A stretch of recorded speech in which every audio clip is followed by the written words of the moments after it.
दोस्तों, आप लोग जानते हैं कि अकाल मृत्यु क्या है और अकाल मृत्यु होती क्यों है, अकाल मृत्यु के कारण क्या होते हैं और अकाल मृत्यु के बाद में आत्मा का क्या होता है।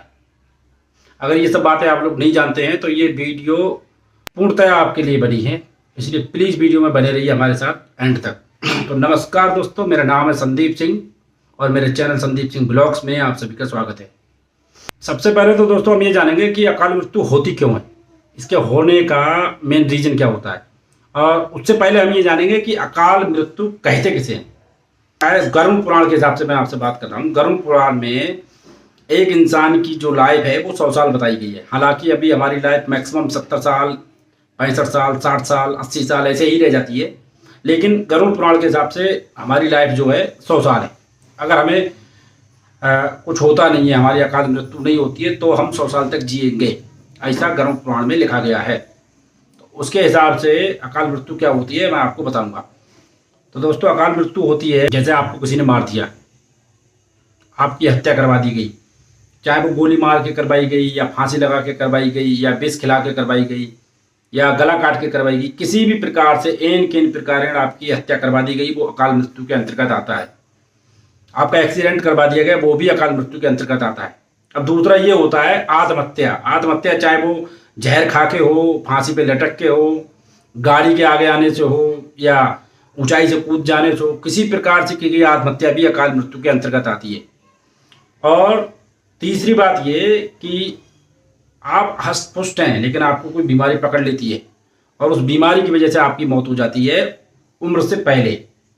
आपको मरना था 75 साल में, 80 साल में जाके अपनी उम्र पे, लेकिन आपको बीमारी हो गई 35 साल में, 40 साल में, 20 साल में, 15 साल में, और आपकी मृत्यु हो जाती है उस वजह से, उस बीमारी की वजह से। डॉक्टर या जो भी वैद्य हैं वो आपको नहीं बचा पाते, तो वो भी अकाल मृत्यु के अंतर्गत आता है।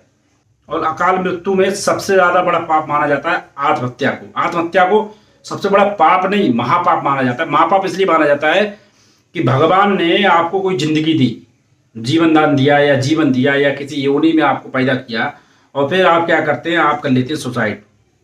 जिंदगी से परेशान होके, जिंदगी में आप पे आने वाली परेशानियों से परेशान होके कर लेते हैं सुसाइड। तो वो सुसाइड जो होता है वो भगवान के द्वारा दी गई जिंदगी का अपमान होता है, इसलिए आत्महत्या अकाल मृत्यु में सबसे बड़ा महापाप माना जाता है। बाकी रीजन आपके हाथ में नहीं है। किसी ने मरवा दिया आपको, वो आपके हाथ में नहीं है। किसी बीमारी की वजह से मर गए, वो आपके हाथ में नहीं है, लेकिन आत्महत्या करना आपके हाथ में है। तो आत्महत्या कभी किसी को नहीं करनी चाहिए। आत्महत्या करना सबसे बड़ा पाप होता है। दोस्तों, जब किसी की अकाल मृत्यु हो जाती है तो क्या होता है, तो उसकी जो उम्र है वो पूरी नहीं हुई है। अब क्या है, अब उसकी आत्मा को ये उम्र जीनी पड़ती है, और वो उम्र जो है आत्मा प्रेत योनि में, पिशाच योनि में, इन सब योनियों में रहकर ही जीती है। इसीलिए जो हमको भूत प्रेत पिशाच या जिनका वर्णन किया गया है हमारी लाइफ में, कहीं ना कहीं से हम सुनते रहते हैं, वो चीज़ें हमको जो देखने को मिलती है वो अकाल मृत्यु की वजह से ही देखने को मिलती है।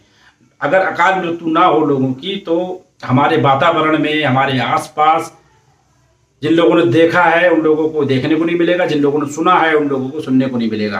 किसके बारे में?